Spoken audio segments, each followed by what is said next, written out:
जहाँ मीडिया बिक जाए, नेता मुकर जाए, वहाँ हम है ना। अभी हम मौजूद है चंद्रधारी मिथिला महाविद्यालय में, और यहाँ के जो कर्मचारी वो लोग अनिश्चितकालीन हड़ताल पे बैठे हुए। तो आइए जानते हैं इनकी समस्या क्या है और ये लोग हड़ताल पे क्यों बैठे हुए हैं, किन मांगों को लेकर हड़ताल बैठे हुए हैं।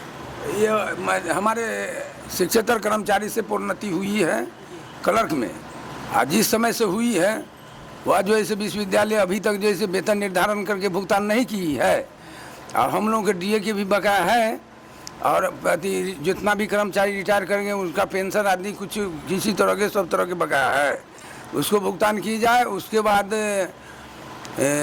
बहुत मांगे हैं जो अच्छा, कब से भुगतान नहीं हुआ? अभी तक कई बरस उसको कहा जाए। तो आपने महाविद्यालय प्रशासन के जो प्रिंसिपल साहब उनसे बात करने का प्रयास किया?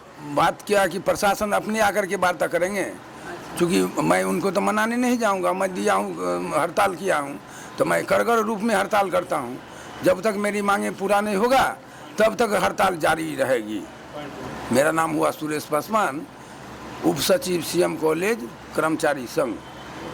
सर, आप जिन मांगों को लेकर बैठे हुए हैं, आखिर समस्या कब से है और आगे आपको क्या लगता है सुधार होगा या नहीं होगा? प्रमोशन वर्ष 2024 में विश्वविद्यालय के द्वारा किया गया, प्रमोशन कर दिया, लेकिन वेतन भुगतान आज तक नहीं किया गया है। ना किसी भी महाविद्यालय को प्रमोशन करने के उपरांत कर्मचारियों का वेतन बिंदु क्या होगा वो भी अभी तक उपलब्ध नहीं कराया गया है। तो आप लोग आगे क्या चाहते हैं, क्या होना चाहिए? आगे हम लोगों का यही है कि जो जितने भी कर्मचारी का प्रमोशन हुआ है उनको अविलंब प्रमोशन वाले स्केल पे भुगतान किया जाए। और आप लोग कब से बैठे हुए हैं? 27/7/2026। और आगे का क्या प्लान है, कब तक बैठिएगा? जब तक विश्वविद्यालय प्रशासन समझौता नहीं मानती है तब तक। आपका परिचय? मैं कमलेश कुमार, शिक्षकेतर कर्मचारी संघ, सीएम कॉलेज दरभंगा का सचिव हूँ। देखिए, मुद्दा क्या है वो इम्पोर्टेंट नहीं है। हम आपको इम्पोर्टेंट बात बताते हैं कि ये लोग कर्मचारी है, महाविद्यालय के कर्मचारी है। जो प्रिंसिपल साहब है वो खुद अनपढ़ गवार तो होंगे नहीं, पढ़ाई लिखाई करके आएंगे।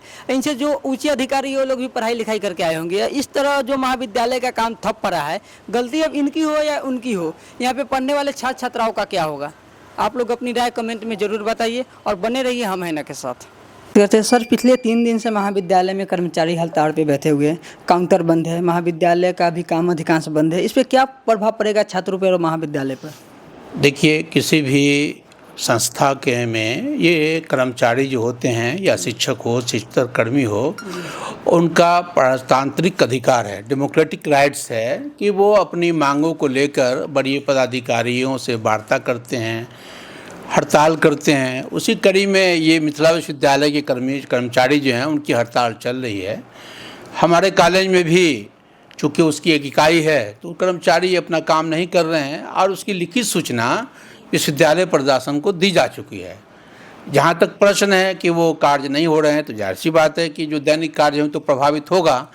लेकिन हमारे कर्मी और हम लोग सब लोग जो अति आवश्यक काम है छात्रों के, जैसे किसी का नामांकन लेना है, किसी को रोजगार के लिए नौकरी प्राप्त होनी है, तो वो चल रहे हैं। जो अनिवार्य कक्षाएं हैं वो चलाई जा रही हैं परीक्षा संबंधी में, और उनके जो मांग है उस मांग पे वो अपना मांग कर रहे हैं।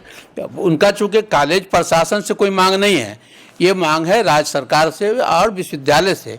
वो उनके बड़े पदाधिकारी उनसे मांग कर रहे हैं, लेकिन धरना पे वो बैठे हुए हैं 3 दिन से, तो जाहिर सी बात है कि कार्यालय पर तो प्रभावित होगा ही। तो सर, यहाँ के छात्रों को दिक्कत ना हो, महाविद्यालय को दिक्कत नहीं, उसके लिए विशेष व्यवस्था की गई है। चूँकि इसमें आधे कर्मी जो हैं, जो लोग हैं वो आधे लोग हड़ताल पे हैं, आधे लोग हड़ताल पे नहीं हैं।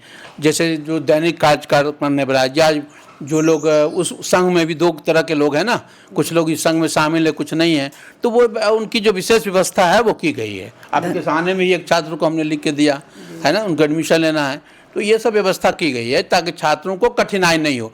चूँकि वो कर्मचारी भी छात्र के लिए हैं, हम शिक्षक भी छात्र के लिए, प्रधानाचार्य भी छात्र हैं। छात्र की समस्याओं के निदान के लिए ही सब लोग हैं। वो एक विंग अपनी समस्या के लिए बैठे हुए हैं जो उनका प्रजातांत्रिक अधिकार है। धन्यवाद सर। धन्यवाद।